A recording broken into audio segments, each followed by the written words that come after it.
आणि मी आहे श्री स्वामी समर्थ व्यसनमुक्ती ट्रस्ट आणि मठ आंबेघर रासाठी कोयनानगर तालुका पाटण. हे आपण बघतोय हे शिवलिंग आहे. हा इथं नैसर्गिक दगड आहे. या दगडावरती हे शिवलिंग आहे. माझ्या पाठीमागचा परिसर बघतोय, भला मोठा डोंगर आहे वरती सह्याद्रीच्या रांगेतला आणि सगळी वनराई आहे, झाडं आहेत आजूबाजूला. अशा निसर्गरम्य ठिकाणी हे जे व्यसनमुक्ती केंद्र आहे ते हे अशा निसर्गरम्य ठिकाणी आहे. आता जाणार आहे गणपती मंदिर आणि इथं दर्शन घेणार.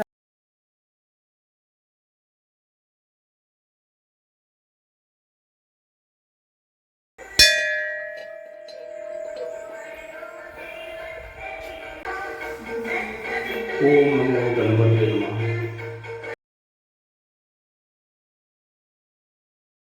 आपण आता बाहेरचा परिसर बघितला आणि आता आपण स्वामींच्या गाभाऱ्यात जाऊया आणि स्वामींचं दर्शन घेऊया.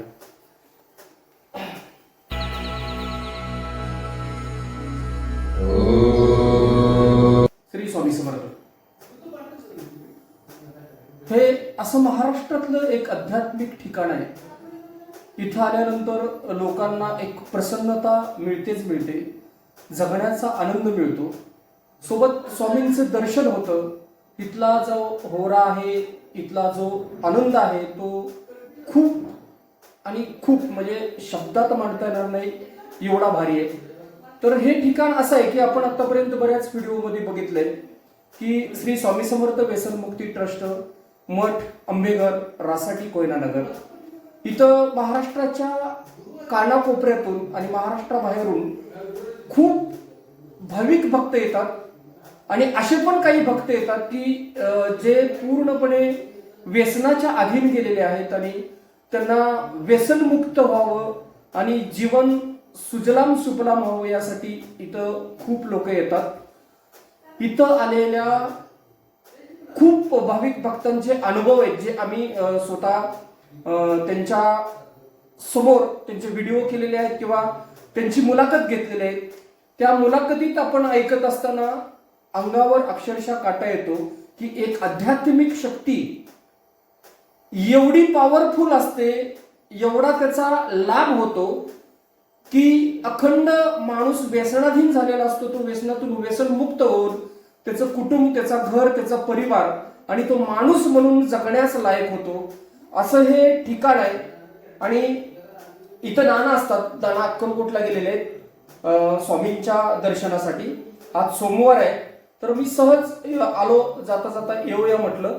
इथं आल्यानंतर मग मोह राहत नाही की स्वामींची सेवा घडली पाहिजे, स्वामींचं दर्शन झालं पाहिजे आणि या ठिकाणची माहिती महाराष्ट्रातल्या प्रत्येक लोकांच्या घराघरात पोहोचली पाहिजे, जेणेकरून आजची जी तरुण पिढी आहे ती व्यसनाच्या अधीन होऊन स्वतःचं भवितव्य घडवण्यासाठी अजिबात झटपटत नाहीयेत, पण व्यसनाच्या अधीन होऊन स्वतःची जी प्रॉपर्टी आहे, जमीन जुमला आहे, घरदाराचं नाव आहे, कुटुंब आहे, स्वतःच्या कुटुंबाविषयी त्यांना कुठलीही आत्मीयता शिल्लक राहत नाही. अशा परिवारात जर चांगल्या परिवारात जर असे कोण व्यसनाधीन तरुण असतील किंवा कोण असतील तर त्यांनी कृपया श्री स्वामी समर्थ व्यसनमुक्ती ट्रस्ट आंबेघर रासाठी कोयनानगर तालुका पाटण जिल्हा सातारा या ठिकाणी गुरुवारी यावं.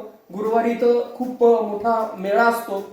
इथं सगळी जी सोय आहे लोकांची किंवा जी सेवा आहे ती कुठलाही चार्ज घेतला जात नाही, विनामूल्य सेवा असते ती. तर माझी सगळ्यांना कळकळीची विनंती आहे, तुम्ही यावं आणि या मेळ्यात सहभागी व्हावं. आपल्यासह आपल्या कुटुंबाला, आपल्या मित्रांना, आपल्या नातेवाईकांना आणि समाजातल्या, देशातल्या प्रत्येक लोकांना व्यसनातून मुक्त करावं ही मनोकामना व्यक्त करतो. श्री स्वामी समर्थ.